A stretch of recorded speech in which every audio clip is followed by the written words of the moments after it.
Sprint has officially left the building, well, at least from the postpaid side. The US's fourth largest carrier has officially withdrawn all of its business operations from Target. They're no longer going to be doing any sales or retail work out of the store. It looks like Sprint is going to be completely realigning their sales strategy and location strategy moving forward. This would mean that currently, all of the stores that Sprint is currently located in for retail adds up to about 1,500 locations, and all of them are going to be completely eliminated from the sales plan. According to Sprint and other retail specialists, they have indicated that a lot of the Sprint executives and store representatives haven't even visited these stores in over 5 months. In terms of Sprint's focus segment, they're going to be focusing on the following stores: Best Buy, Walmart, Sam's Club, Costco, and Walgreens. Now, Sprint's prepaid arm, Boost, seems to be doing much better, but they also withdrew out of Target mid-2018. So last year, about 7 or 8 months ago, I did a video on this, so I guess nobody should really be surprised. We kind of saw this coming, and I guess it was just a matter of time. It looks to be that I think Walmart is going to be one of their key cogs moving forward in their retail plan. Looks like there's going to be at least 1,000 or more Walmart locations that we will be seeing Sprint's postpaid arm inside of those locations. In a corresponding move, we've also seen Sprint shares drop dramatically. In fact, all telecoms have been dropping. We have AT&T dropping 1.2%, Verizon at 3% of a decrease, T-Mobile down 4.3%, and Sprint down 6%. And obviously, this is a huge setback for Sprint, who's already hurting pretty bad financially. Now, I've been following this situation very closely, and a lot of you here on the channel have as well. Sprint's all in. They're all in on this idea that they can't make it in the future as a telecom without the merger.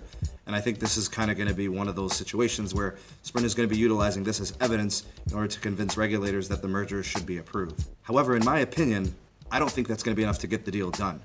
I don't think crying broke is going to be enough to allow regulators to kind of see things Sprint's way and just allow them to approve the merger.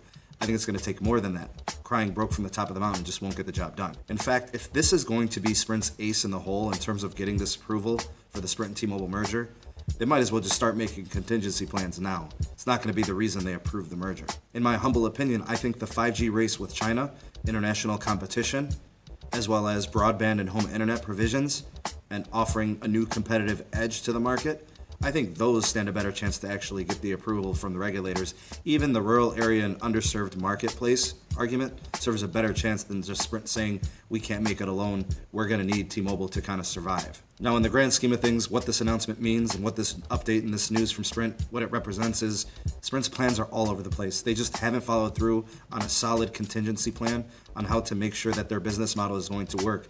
It seems like they start something, they don't finish it or see it through, and then it kind of sort of starts to falter, and they just kind of abandon ship. So, WTF, Sprint. It just doesn't make sense. You can't develop a plan that works and then stick to it. So, I'm not surprised of these news. Now, this is more merger news, but obviously it implicates Sprint.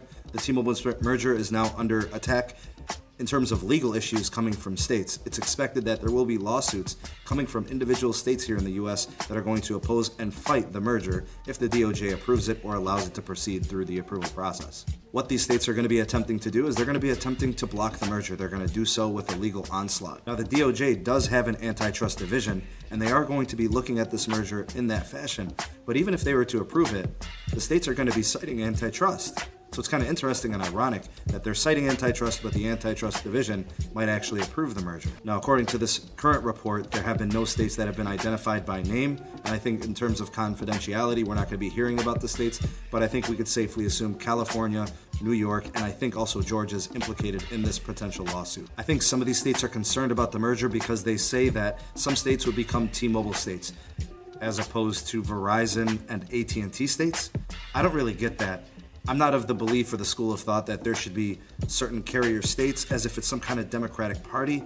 I actually find that kind of comical. I'm not really sure why that is a point to bring up, but that's what states are saying. Now, as I said before, there are quite a few things to keep in mind. Currently, we are seeing stocks plummet from all four telecoms. Verizon is down, AT&T is down, T-Mobile is down, and Sprint is down. Now, a lot of people are saying that this is likely because of this news, that market shares are down, but all telecoms are down, so I'm not really sure if that's particularly the case. But it is ironic and maybe coincidental that the T-Mobile and Sprint stocks are down the furthest. So maybe it has something to do with it. So down in the comment section below, you guys can give me your thoughts and opinions on these news, whether it's the news of the Sprint and T-Mobile merger. You've got the states that are potentially going to be suing the DOJ over this, or suing the merger. I'm not really sure how to even word that, but they are opposing the merger. And then obviously we have the news of Sprint withdrawing all of its retail presence within Targets. You guys can let me know what your thoughts and opinions are on those news. So that wraps up this video and update. Thank you all so much for taking the time to watch. Go ahead and like and share the video, and if you could, please hit the subscribe and notification button if you'd like to get more from T-Mobile Tech. And that's pretty much it. So again, thank you all for taking the time to watch. I appreciate it very much, and I will see you guys on the next video. Peace.